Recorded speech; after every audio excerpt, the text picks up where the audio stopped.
Assalamualaikum warahmatullahi wabarakatuh. Selamat pagi para netizen di mana saja Anda berada. Salam opini rakyat.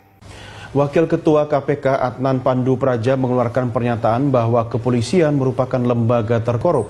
Ya, Polri menegaskan data yang didapat itu diharapkan sesuai dengan analisis dan data yang benar, sehingga tidak menjadikan informasi itu merugikan dan menurunkan kredibilitas Polri di mata masyarakat. Kepala Bagian Penerangan Umum Mabes Polri, Kombes Pol Agus Rianto mengatakan pihaknya menghargai kritik dan koreksi KPK terkait pernyataan bahwa Polri sebagai lembaga terkorup selain lembaga parlemen. Polri menganggap koreksi itu dalam rangka mendorong Polri agar menjadi lebih baik. Wakil Ketua KPK mengeluarkan pernyataan itu berdasarkan data dari Transparansi Internasional Indonesia. Polri sendiri mempertanyakan keakuratan data itu. Pos polisi lalu lintas ujung tol Kaligawe.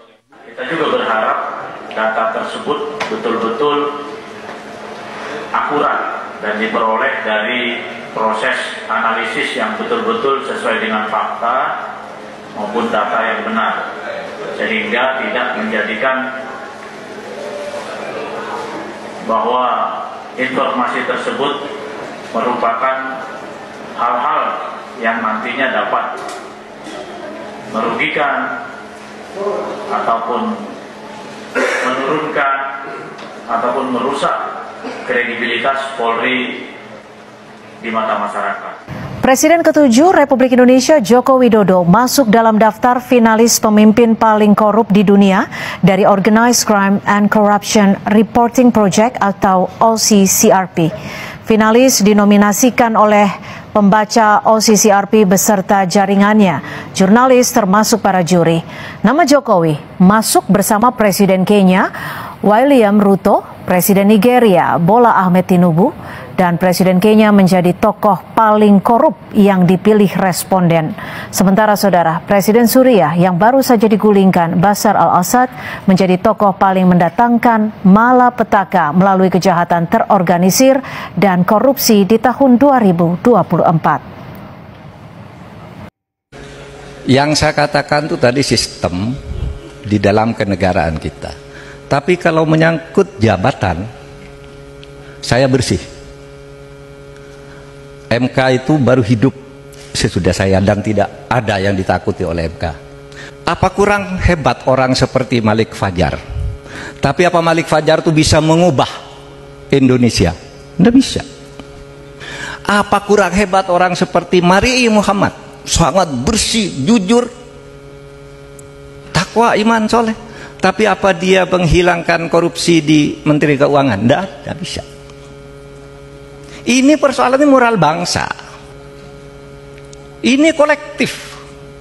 Saya baru 2 hari ini mencatat 2 komentar yang sangat merisaukan saya. Pak Rias Rasyid. Rias Rasyid itu mantan Menteri Otonomi Daerah dan Menpan RB. Dia bilangnya gini, dalam 10 tahun terakhir ini semuanya sudah rusak dari apa yang kita perjuangkan di era reformasi. Saya tidak tahu lagi bagaimana cara memperbaiki keadaan ini yang sudah moral dan etika sudah rusak seperti ini. Demokrasi sudah rusak, hukum sudah dijual belikan. Itu Rias Rasyid. Sehingga kalau tanya Mbak Desmanita, apa ya terjadi di mana-mana? Kemarin 2 hari lalu Ikrar Nokasung Sabakti juga berceramah di Jogja. Apa isinya? Kerusakan yang terjadi selama 10 tahun terakhir ini tidak mungkin bisa diperbaiki dalam 5 periode kepemerintahan. Ada di berita-berita, ada Rias Rasyid di berita aja. Saudara, memang udah parah ini. Oleh sebab itu mari kita sadari bersama, bukan dendam kepada seseorang, tapi ini cintai negara ini dengan sepenuh hati. Karena kita cinta kepada negara ini. Saya, keluarga saya cinta kepada negara. Keluarga Pak Sukiti, Pak, bisa jadi profesor, bisa anaknya sekolah di Amerika, dia sekolah di Amerika. Karena apa? Karena Indonesia ini kaya raya. Indonesia ini kalau merdeka orangnya sudah maju. Oleh sebab itu jangan dikorupsi. Korupsi itu melanggar hak melanggar hak rakyat seluruhnya. Moral akhlak itu harus diperbaiki semuanya.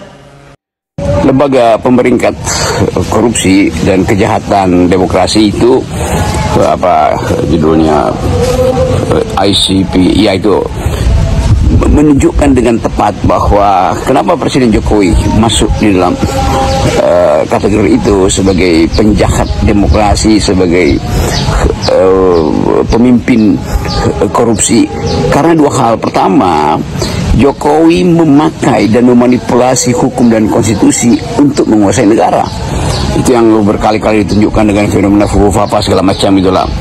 Yang kedua, menggunakan kekuasaan dia untuk menghalangi para pejuang demokrasi. Jadi korupsi dan kejahatan kemanusiaan itu satu paket. Dirumuskan dengan cara sederhana, korupsi adalah upaya untuk merampas kekayaan negara untuk kepentingan kelompoknya, dan korupsi adalah upaya untuk membajak demokrasi. Jadi seluruh yang pernah diterangkan oleh BEM UI, BEM Jok Gajah Mada, BEM Erlangga, BEM macam-macam itu, atau BEM se-Indonesia itu, seluruh satir yang pernah dibuat oleh mahasiswa yang mengolok-olok bahkan menggantung patung Pak Jokowi di alun-alun UGM atau di pusat-pusat kampus, yang BEM UI yang membuat ironi tentang si penipu segala, akhirnya memperoleh kejelasan ketika Presiden Jokowi dinobatkan sebagai satu di antara sedikit pemimpin terburuk di dunia, terburuk dalam soal korupsi, di dalam upaya untuk merusak demokrasi, dan dalam maneuvering untuk memanipulasi konstitusi. Jadi itu semuanya benar, dan itu sebetulnya yang menyebabkan dunia itu menghitung Indonesia sebagai negara gagal tuh. Itu dasarnya kan. Dan itu juga yang kita maksud di dalam pembicaraan beberapa tahun sebelumnya, bahwa pasti kelakuan Jokowi ini akan dihitung oleh sejarah. Tuh. Berkali-kali saya terangkan, dibahas di FNN, dibahas di banyak podcast yang kritis, bahwa Jokowi itu akan dinobatkan sebagai seorang buruk, seorang tiran, seorang despot bahkan tuh. Nah itu yang terjadi sekarang. Jadi apa yang mau dikatakan oleh para pemuja Jokowi, apa yang mau dikatakan oleh para pembela dinasti Jokowi, apa yang mau dikatakan oleh mereka yang memperkarakan dan mempidanakan, melaporkan aktivis-aktivis yang mendung-dungkan Jokowi, yang mensatirkan Jokowi, semua itu akhirnya dimedalikan oleh dunia internasional. Jadi udah sesuatu sudah terjadi, dan kita harus telan itu sebagai kutukan bahwa kita memilih seseorang yang tidak punya kapasitas, dan satu-satunya kapasitasnya adalah merusak demokrasi, satu-satunya kapasitasnya adalah memperluas wilayah korupsi. Sekali lagi itu yang ditemukan oleh dunia internasional berdasarkan pantauan kritis dari jurnalis-jurnalis investigasi di seluruh dunia. Jadi itu sangat objektif dan sudah dicatat dalam sejarah. Ngeri melihat Indonesia masa depan ini ya. Kalau tidak dari sekarang disadari, satu, setiap ada kontestasi politik, lalu hukum diubah disesuaikan dengan kebutuhan politik. Itu kalau terjadi setiap pemilu hancur kita ini kan. Hukum diubah sesuai dengan kebutuhan politik. Kemudian antara penjahat dan pejabat berkolusi. Yang satu membiayai, satu mengoperasikan politik. Wah, itu masa depan bahaya itu. Akan timbul saling pengkhianatan di antara mereka. Dan itu membahayakan negara. Sementara yang mengawal hukum, cara kita berhukum ini, sekarang kita tidak jelas ini hukum kita ke depan mau diapakan. Seperti sekarang itu misalnya Mahkamah Konstitusi sudah tidak dipercaya orang sudah. Bahwa orang ikut ya karena aturannya begitu, tapi orang sudah tidak berharap lagi. Nah, siapa yang mau memperbaiki ini ke depan? Saya bayangkan ngeri. Besok setiap ada pemilu, ya, jabatan-jabatan politik ditambah karena banyak yang dukung, dijanjiin jabatan semua. Dan itu bahaya. Pak Harto aja dulu tidak pernah begitu kan. Nah, itu menurut saya harus ada yang ngawal dengan ketat agar negara ini tidak hancur. Dan kalau begitu terus kan, ya kapan kuatnya negara? Memperbanyak jabatan, ya, atau mengubah aturan hukum setiap mau ini gitu, atau hukum yang seharusnya diperbaiki dibiarkan karena ini ada kepentingan politik gitu. Sehingga perubahan-perubahan hukum itu hanya tergantung pada selera politik. Ini sangat berbahaya menurut saya, bagi masa depan bangsa. Assalamualaikum warahmatullahi wabarakatuh. 31 Desember 2024, bangsa Indonesia bagaikan kena petir di siang bolong karena lembaga OCCRP mengumumkan mantan Presiden Jokowi sebagai finalis pemimpin terkorup 2024. Dan banyak yang kaget, tapi saya salah seorang yang tidak kaget karena saya memang menduga bahwa korupsi Indonesia selama pemerintahan Jokowi memang sangat-sangat marak. Nah, kemarin mantan Presiden Jokowi juga sudah memberikan klarifikasi dan saya akan menantang. Tantangannya ada 4. 1, silahkan buktikan. 2, apa yang saya korupsi. 3, ini framing jahat. Yang keempat, agar ini diproses hukum saja. Nah, itu kita sekarang mau bantu rakyat untuk mengetahui apakah betul Presiden Jokowi melakukan korupsi seperti yang dituduhkan tersebut. Saya ingin mencoba merangkum kalau Jokowi memang melakukan korupsi, dibilang mana sektor mana atau klaster mana terjadi korupsi. Saya mencoba membagi 5 klaster modus korupsi yang dilakukan oleh mantan Presiden Joko Widodo. Klaster pertama adalah klaster korupsi yang ditujukan untuk mendapatkan kekuasaan dan melanggengkan dinasti. Ini banyak contoh yang terjadi tentang hal ini. Masih ingat dulu kasus tentang ditutupnya kasus pelanggaran denda pelanggaran hutan, kemudian 3,3 juta hektar sawit itu hilang begitu saja. Nah, itu saya punya keyakinan bahwa ini ada kaitan dengan untuk melanggengkan kekuasaan sehingga perlu untuk meredam kasus-kasus besar dan bisa terjadi negosiasi di balik pintu. Yang kedua, klaster kedua adalah itu menjarakan lawan-lawan politik. Itu klaster korupsi kedua. Kita masih ingat bagaimana kasus-kasus menteri-menteri yang terlibat tahu-tahu dihilangkan begitu saja. Dan itu sudah diperiksa tapi tidak dilanjutkan. Itu adalah istilahnya korupsi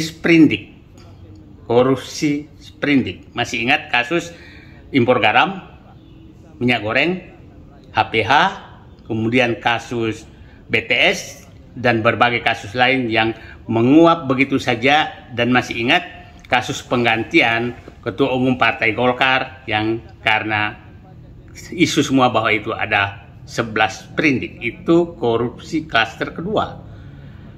Korupsi klaster ketiga adalah ini ambisi pribadi. Ada 2 subklaster di sini. Klaster pertama adalah ingin punya legacy. Seakan-akan presiden berhasil tapi merugikan rakyat. Contohnya membangun kereta api cepat, membangun infrastruktur yang sangat mahal yang menyebabkan BUMN bangkrut, rakyat melalui kerugian, membangun IKN dan membangun bandara-bandara yang tidak sama sekali dibutuhkan demi ambisi pribadi Jokowi. Ambisi pribadi kedua adalah terkait dengan keluarga. Masih ingat kita terkait dengan kasus penyelundupan nikel yang disebutkan oleh almarhum Faisal Basri melibatkan Airlangga Hartarto dan Bobi Nasution. Kemudian kasus Blok Medan dengan berbagai kasus. Yang keempat adalah klaster penggunaan uang negara untuk menyogok rakyat. Utang BUMN, utang negara sangat naik karena betul-betul digunakan untuk membuat bansos pencitraan yang sangat banyak. Yang dilakukan itu dalam rangka menyogok rakyat. Itu klaster keempat. Klaster kelima yang terakhir adalah klaster korupsi dengan menyogok oligarki. Oligarki kita tahu bahwa ini betul-betul menjadi penyokong utama kekuasaan Jokowi dan dinasti Jokowi selama 10 tahun. Mereka lah yang mendapatkan fasilitas di berbagai tempat, di pertambangan, di perkebunan, di macam-macam. Nah, untuk melanggengkan kekuasaan Presiden Jokowi. Nah, ini puncaknya terjadi adalah oligarki adalah pemberian PSN di berbagai tempat dan fasilitas-fasilitas lain. Sangat jelas bahwa itu merugikan negara, merugikan rakyat. Anda bayangkan contoh kasus PIK 2, rakyat dipaksa dengan status PSN dan Rempang juga demikian. Nah, yang terakhir yang paling saya was-was adalah bahwa siapa tahu sebenarnya lembaga OCCRP memberikan status mantan Presiden Joko Widodo selaku finalis pemimpin terkorup di dunia. Siapa tahu mereka memiliki data lengkap terhadap korupsi atau korupsi yang dilakukan dan disembunyikan di luar negeri. Ini yang paling was-was. Kalau itu terjadi, maka memang kita anggap bahwa siapa tahu 1 Januari 2025 OCCRP menyelamatkan negeri ini dengan membuka selebar-lebarnya korupsi yang sudah terjadi selama pemerintahan Joko Widodo. Tunggu edisi berikutnya. Terima kasih. Assalamualaikum warahmatullahi wabarakatuh. Demikian saudara, apa pendapat Anda silahkan ditulis di kolom komentar. Terima kasih telah menyaksikan video ini sampai selesai. Salam hormat. Wassalamualaikum warahmatullahi wabarakatuh.